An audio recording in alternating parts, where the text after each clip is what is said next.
నమస్తే ఫ్రెండ్స్, నేను miss Sravanthi. Welcome to Sravanthi kitchen secret. ముందుగా మన వీడియో చూస్తే ప్లీజ్ లైక్ చేయండి, షేర్ చేయండి, సబ్స్క్రైబ్ చేయండి ఫ్రెండ్స్. అలాగే పక్కన ఉన్న బెల్ ఐకాన్ క్లిక్ చేస్తే ఆల్ అనే మార్క్ వస్తుంది. అక్కడ క్లిక్ చేయగానే నోటిఫికేషన్ పెట్టగానే మీకు వీడియో అయితే వస్తుందండి.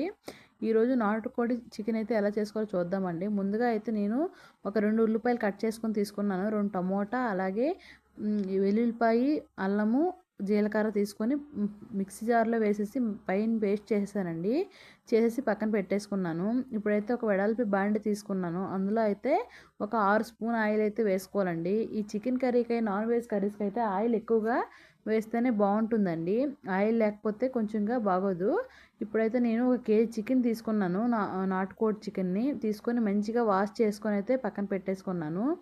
ఆయిల్ వేసుకున్నాను కదా, అది కొంచెం హీట్ ఎక్కాకైతే ఈ నాటుకోడి ముక్కలను అయితే వేసేసుకోవాలండి. వేసుకొని అయితే కలుపుకోవాలి. కలుపుకునేకైతే ఇక్కడ చూడండి, మా పెద్ద పాప చిన్న పాప కూడా నాటుకోడి కర్రీని అయితే కలిపేస్తున్నారు.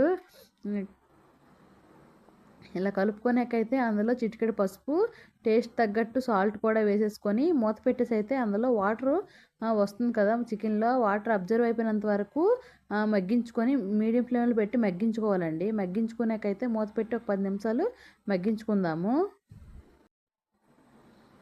ఇలా ఒకసారి మగ్గాకైతే ఇప్పుడు ఇందులో అయితే ధనియాల పొడి కూడా వేసుకుందామండి. అలాగే ముందుగా మనం పేస్ట్ చేసుకున్నాం కదా, పేస్ట్ని వాటినైతే వేసేసుకొని అందులోనే టేస్ట్ తగ్గట్టు కారం ఒక 3 స్పూన్లు అయితే కారం వేసుకున్నాను. మీ స్పైసీ తగ్గట్టు వేసుకోండి. మేము స్పైసీ తిన్న వాళ్ళం కాబట్టి ఒక 3 స్పూన్లు కారం వేసుకొని వాటిని మంచిగా కలిపేసుకొని మూత పెట్టేసి ఒక 10 నిమిషాలు అయితే మీడియం ఫ్లేమ్లో అయితే మగ్గనిద్దాము. చూడండి, ఇలా మగ్గిపోయాకైతే మనము వాటర్ అయితే వేసుకోవాలండి. నాటుకోడి కాబట్టి కొంచెం వాటర్ ఎక్కువే పడుతుందండి. ముక్క మునిగేంత వరకు వాటర్ వేసుకొని మూత పెట్టేసి ఇగోండి చూపించిన విధంగా మగ్గించుకోవాలండి. ఇందులో అయితే ఫైనల్గా కొత్తిమీర, అలాగే చికెన్ మసాలా వేసేసుకొని అయితే స్టవ్ ఆఫ్ చేసుకొని తింటే ఎంత బాగుంటుందండి. సబ్స్క్రైబ్.